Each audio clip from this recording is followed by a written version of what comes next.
दोस्तों सुजलॉन एनर्जी की बात करें तो स्टॉक के अंदर फ्राइडे को लगभग फ्लैट क्लोजिंग देखने को मिली है। स्टॉक ने काफ़ी अच्छी तेज़ी बनाई, स्टॉक 57 तक गया। उसके बाद देखें तो स्टॉक यहाँ पे थोड़ा सा दबाव में दिखाई दे रहा है और ये हर बार होता है, एक बड़ी तेज़ी के बाद स्टॉक थोड़े समय के लिए स्ट्रगल करता है और फिर एक नया जंप लगाता है। अब यहाँ पे कुछ बड़ी गुड न्यूज़ निकल के आ रही है। बजट के अंदर इस बार ग्रीन एनर्जी सेक्टर को लेकर सरकार कुछ बड़े फैसले ले सकती है और इसका सीधा असर यहाँ पे सुजलॉन को होता हुआ दिखाई दे सकता है, क्योंकि विंड एनर्जी सेक्टर की ये सबसे बड़ी कंपनी है, इंडिया की नंबर 1 कंपनी है और नंबर 2 कंपनी सीमेंस यहाँ से अपने कारोबार को समेटने की तैयारी कर रही है। ऐसे में इनके लिए बहुत सारी अपॉर्चुनिटी है। तो क्या ये स्टॉक जो इस समय 55 के आसपास है, यह निकट भविष्य में अपनी पुरानी हाई को टच कर सकता है जो 2008 के पहले हुआ करती थी 400 के ऊपर स्टॉक? समझने की कोशिश करेंगे इस वीडियो के माध्यम से। और सुजलॉन जिसका आप देखें तो बिजनेस तो लगातार बढ़ ही रहा है, कंपनी ने अपने कर्ज को खत्म किया है। आने वाले समय में अपनी जो शेयर होल्डिंग पैटर्न में क्या प्रमोट स्थिति को बदल सुधारेंगे वो भी समझने की कोशिश करेंगे। लेकिन फ्रेंड उससे पहले अगर आप पहली बार हमारे चैनल पे आए तो चैनल को सब्सक्राइब कर दीजिए, एक बेल आइकॉन दबा दीजिए ताकि जब भी नया वीडियो बने पहला नोटिफिकेशन आपको मिले। वीडियो पसंद आए तो लाइक से जरूर कीजिए। चलो फ्रेंड्स वीडियो स्टार्ट करते हैं। मैं हूँ आपका दोस्त एस.बी. दवे और हमारे अपने चैनल ऑनलाइन कमाई में आपका बहुत बहुत स्वागत है। तो सबसे पहले सुजलॉन एनर्जी के कारोबार की बात कर ले तो स्टॉक की शुरुआत तो पॉजिटिव हुई 55 पर, क्लोजिंग थी गुरुवार की 54.72 के आसपास और इंट्राडे में 55.43 का हाई भी बन गया, लेकिन तेज़ी रह नहीं पाई।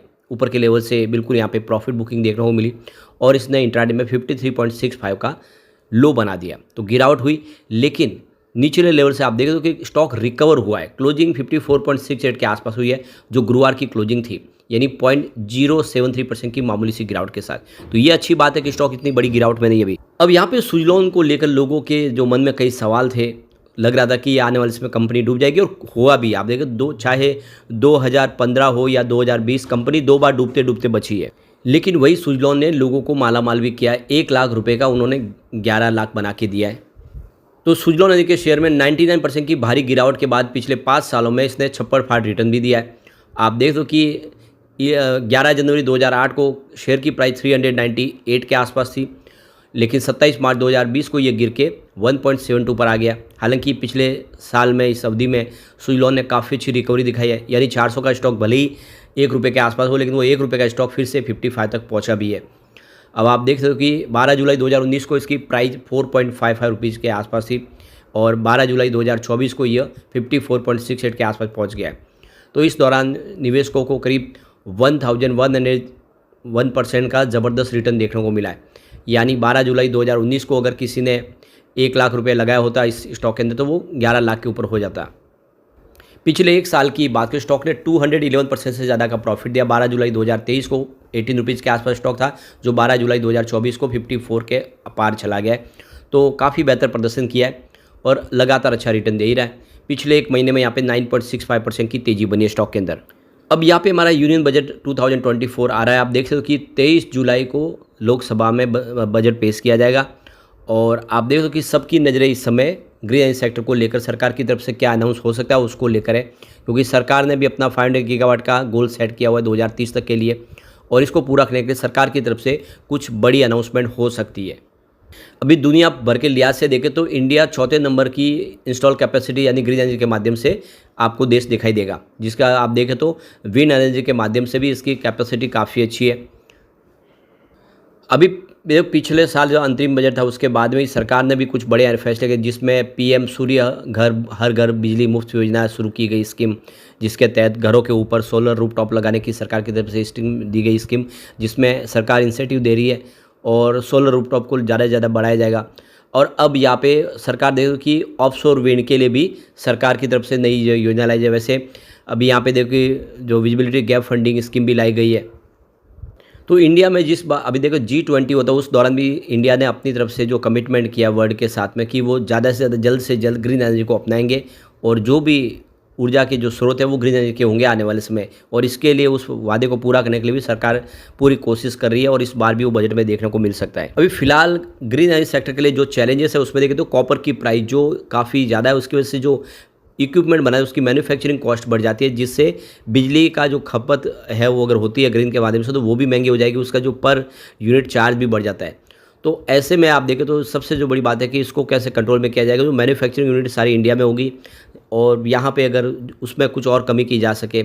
इस समय देखें तो जो कॉपर इंपोर्ट होता है वो यहाँ पे रसिया में जो यूएस की तरफ से सैंक्शन लगाया उसके बाद में रसिया से कोई खरीद नहीं सकता, तो ऐसे में जो चाइना है वो इसका एक्सपोर्टर है। तो ऐसे में आप देख सकते हो कि उसका भी असर देखने को मिला। अगर यूएस से जो उसके ऊपर बैन लगा वो हट जाता है तो उसके कॉपर की प्राइस में थोड़ा सा बाज़ार में असर देखने को मिलेगा। कुल मिला के देख सकते हो कि इसके अलावा जो सबसे ईजीली जो लोन मिल पाए कम ब्याज पे, तो ज़्यादा से ज़्यादा इन्वेस्टर इस सेक्टर में आने की कोशिश करेंगे, निवेश आ सकता है। तो ये भी इसके लिए एक बड़ा रीज़न है जो इसके लिए अभी फ़िलहाल चैलेंजेस बना हुआ है। सरकार इसके लिए कोशिश कर सकती है। इसके अलावा टैक्स में कुछ राहत की संभावना भी तलाश रही है सेक्टर, जीएसटी में राहत हो, इसके अलावा जो दूसरे और ड्यूटीज लगते हैं उस ड्यूटी में कोई राहत हो।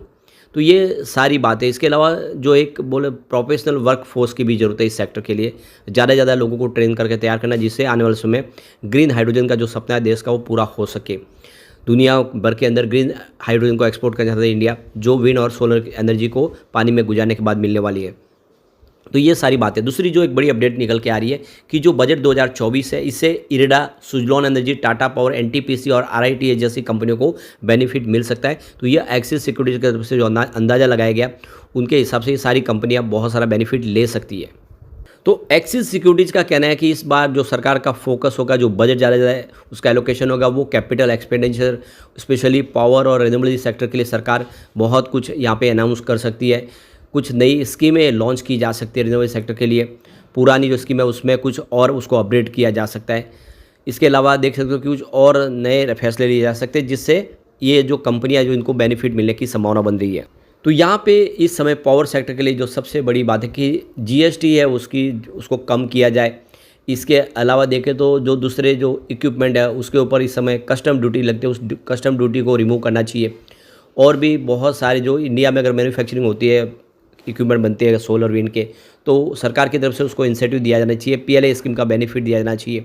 तो ये बहुत सारी जो स्कीमें इस सेक्टर के लिए सरकार की तरफ से इस बार अनाउंस हो सकती है।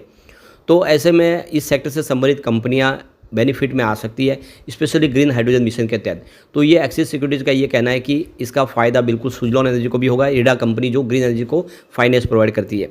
अगर इडा के बारे में आपको सारी जानकारी चाहिए तो ऑलरेडी वीडियो हमारा बन चुका है, उस पर जाके आपको जरूर देखना चाहिए। इसके अलावा रेलवे सेक्टर को बहुत सारा बेनिफिट मिलेगा, तो रेलवे के लिए भी यहाँ पे हमारा IRFC और आरबीएनएल पे इससे पहले वीडियो बन चुका है, जाके आपको जरूर देखना चाहिए। वो सारी जानकारी मिलेगी कि ये सेक्टर क्यों दौड़ रहे और कहाँ तक दौड़ सकते हैं। तो देख सकते हो कि एक्सिस सिक्योरिटी के हिसाब से सुजलॉन एनर्जी बजट में बेनिफिट होगा और इसकी वजह से इसकी प्राइस भी बढ़ सकती है।